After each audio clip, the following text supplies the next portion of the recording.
We aren't all blessed with rich garden soil in our backyard. Some people even get discouraged because they don't have naturally good soil where they live. However, in this video, I'm going to show you how I transform probably the worst backyard soil into a rich growing medium where I can have a garden for very, very cheap. Stay tuned. Hello everyone, this is Dylan from the TheTriniGardener channel, and I'm so glad that you made it for this one. I can't tell you how many messages I've gotten from people who say they are so interested by gardening, but it's just not possible where they are, or they think it's not possible because they have bad soil where they live. So that's why I made it a priority in this video to show you how I transformed not the best soil at all into a rich growing medium where I can grow tomatoes. If you know anything about tomatoes, which you should from my tomato growing guide, is that tomatoes require nice rich soil that's rich in organic matter to grow. So it would have been impossible in the original soil that I have in this backyard here, but I would have made it possible by using a few steps that I'm going to be showing you in this video. So stay tuned. Some context on this backyard. There used to be a house here that was demolished over 2 decades ago, and over the course of many years, the rubble has pretty much stayed and sunk and become incorporated into the soil, which is why now I can barely get my finger into the ground, much less grow plants. So the first step in improving this soil is going to be getting rid of all the rubble that's here. The dirt itself wasn't terrible. It's just that it was played with so much of rubble, just old bricks, tiles, pieces of concrete in the actual dirt. So we had to clear that out, put it on the sides, and there's actually a huge pile of rubble, just stuff that we took out from the ground. So one of the first things is I'm going to load up some of the dirt that we piled on the left and to the right here into the wheelbarrow, cut it off, and we'll take our time and look at it and see if the quality is good, if we can use that dirt here.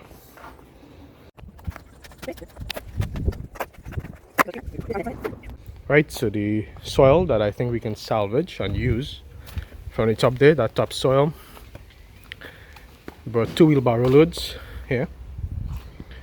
Right, there we go.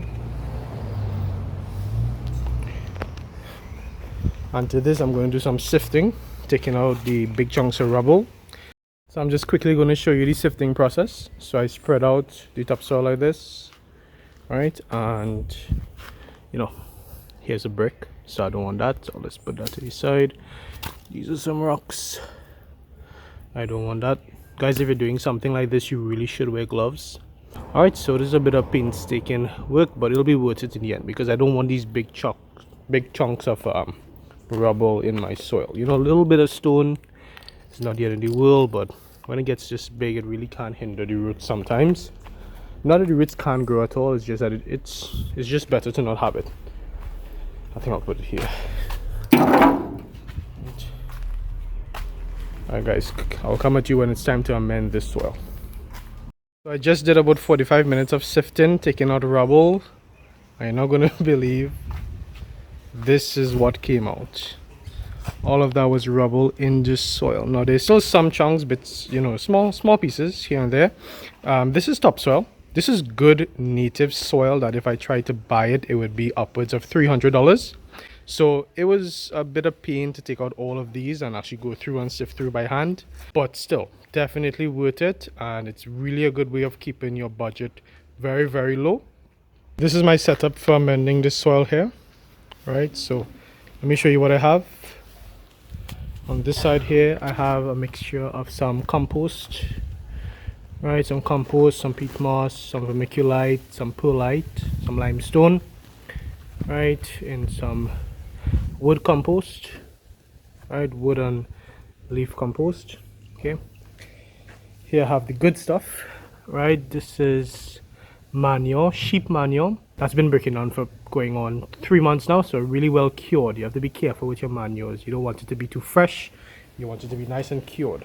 All right, here I have a usual suspect. This is just my normal growing mix, right, what we call promix, right, lots of perlite, vermiculite, limestone inside there, right, and just organic matter from this peat moss. And to finish up, I have my own homemade leaf compost here that's been breaking down for some time.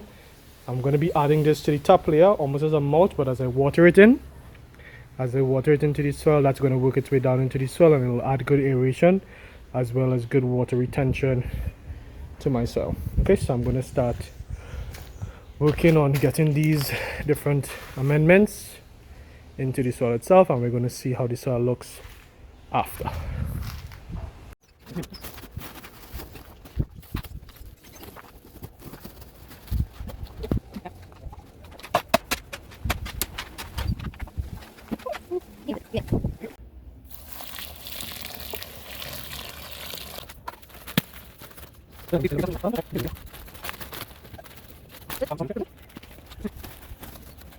This is what the final product, almost final product, would look like. So I'm going to be filling back into this small trench the refined soil that I took out and sifted and amended, and we'll see what it looks like. This is the most exciting part.